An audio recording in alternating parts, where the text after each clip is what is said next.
Here's how you can truly be in the minority, and that is in the minority of the workforce. At the time of this recording, it seems that the work ethic in the US and other developed nations has really suffered over the last several years.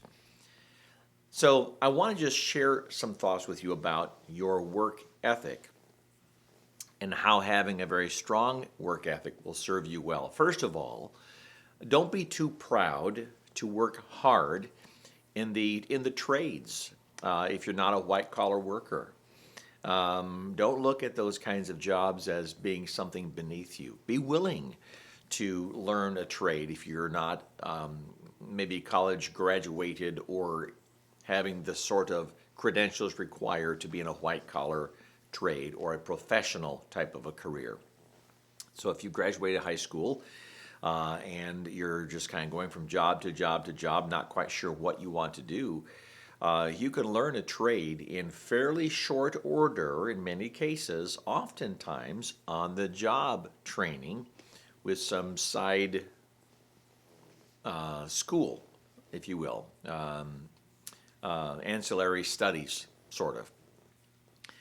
And really dig in and be that person who is on time, who is not afraid to stay a little late, who has the great work ethic of not calling in sick every time you have a little sniffle or something like that. Be that person that goes above and beyond. Be kind, have great manners, be grateful for the job that you have, for the opportunities that have been given you, and you'll see yourself excel quite well. I'll just tell you that when this video is being recorded, it's 2023. So you may see this 4 or 5 or 6 or 7 years later, however late it may be. And I think it is not a stretch to say that most people have probably seen a degradation, degradation of work ethic. That is, people who, and this is not all just young people, I have seen this in older folks as well, so I'm not ragging on the young folks, but the degradation of people's willingness to go above and beyond and be that star employee. And I think part of it has to do, maybe, just my opinion, that companies have become desperate to find employees. And they're nearly willing to, I'll say, scrape the bottom of the barrel, but to get to the bottom of the barrel to bring people into their company, because you need bodies in most industries to get the work done. When you see help wanted signs all over the place, and sign-on bonuses and the pay rates going up like crazy just to attract people, it's not because companies have always been just flush with money and they've been holding back on pay. No, it's because they're having to dig really deep to get people to go to work. And what they then find sometimes is people go to work, but then they'll often feel like they are somewhat, I'll say, privileged, but like they're owed something. And the boss owes them. And after all, now, it may not be spoken, but it's in the mind, I believe. What are you going to do? Fire me? You can't get more workers. I'm important here. After all, it took you giving me a signing bonus to get me. I think that may be in the mindset of some people. Don't let that be you. Don't let that be you. Be the person that says, I'm going to really shine here. And you will be a rare breed. Believe me. It isn't as it was 50, 60, 70 years ago, where the competition for really good paying jobs, even mediocre paying jobs, the competition was stiff. And you really had to shine and be that above and beyond player to get the job, first of all, to have a shining enough resume to say, this is the one that we want, but then to keep the job and to get the promotion.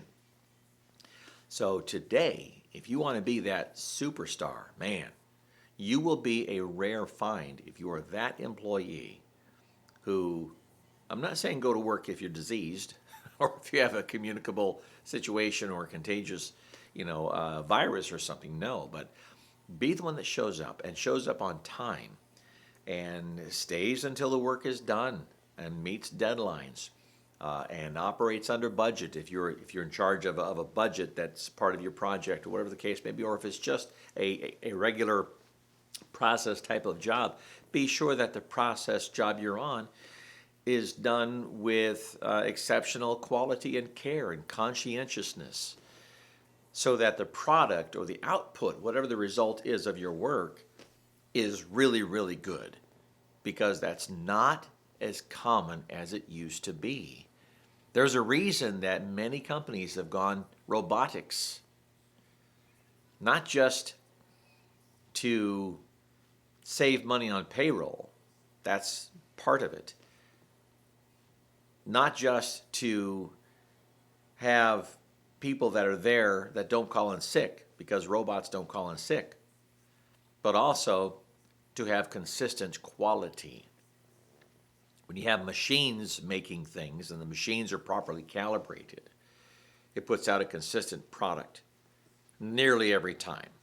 There are exceptions, obviously, for a myriad of reasons, but let's make sure that our human workforce, that's you, make sure that you are that superstar. And it's not difficult to do.